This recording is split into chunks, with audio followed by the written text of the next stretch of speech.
अपने पति से बोलना तो हल्का मुस्कुरा कर बोलना, इससे तुम्हारे पति की टेंशन खत्म होगी। यदि गुस्सा में बोलोगी, क्रोध में बोलोगी, अकड़ कर बोलोगी तो पति की टेंशन तो नहीं खत्म होगी, लेकिन तुम्हारा पति ही खत्म हो जाएगा, मर जाएगा उसी दुख में। फिर लाश पकड़ कर रोगी कि हमारा पति बहुत अच्छा था, अब किसको गाली दूंगी दैया रे। हाँ, ये चिल्लाओगी।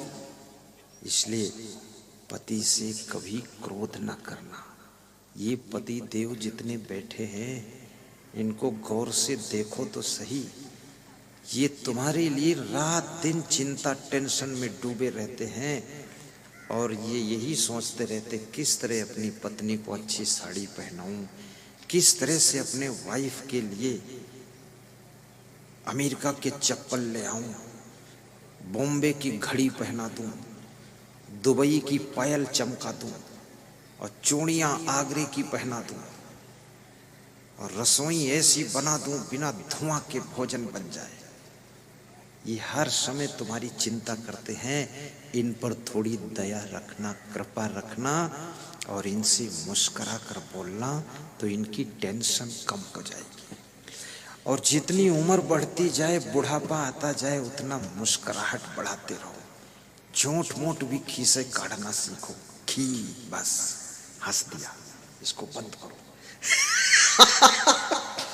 थोड़ा हंसना चाहिए अपने पति के साथ।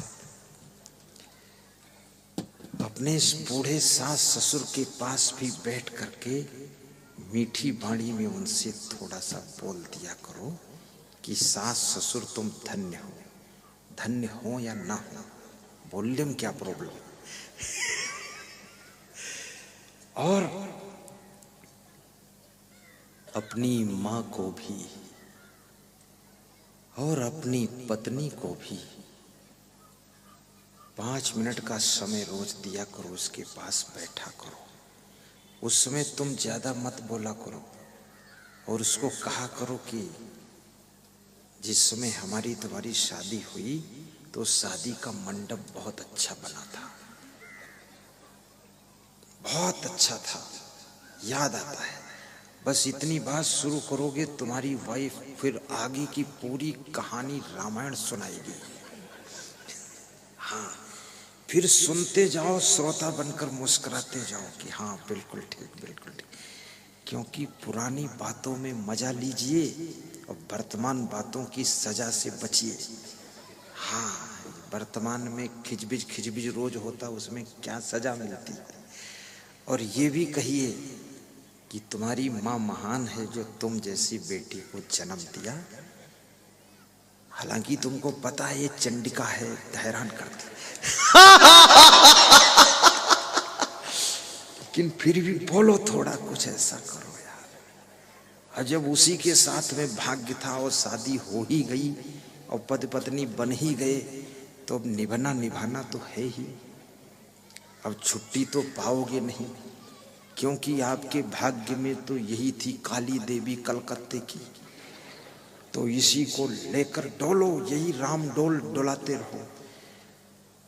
और जो पति मिला है समझो ये किस्मत में यही पति था, तो उसको ही स्वीकार कर लो और उसी से खुश रहा करो। और अपने पति का रंग मत देखो कि रंग काला है कि गोरा है, सुंदर है कि बंदर है, ये मत देखो। सिर्फ उसका ढंग देखो, रंग नहीं ढंग, कि मेरे पति का जीने का ढंग अच्छा है, रंग अच्छा हो ना हो।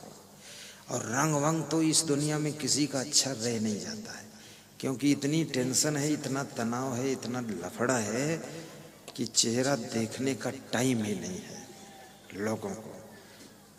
कहीं 10 साल में एक पुरुष लोग चेहरा बहुत कम देखते हैं, कहीं साल 2 साल में 2-4 बार शीशा देखते हैं तो उनको लगता है ये भूत खड़ा है कि मैं खड़ा हूं।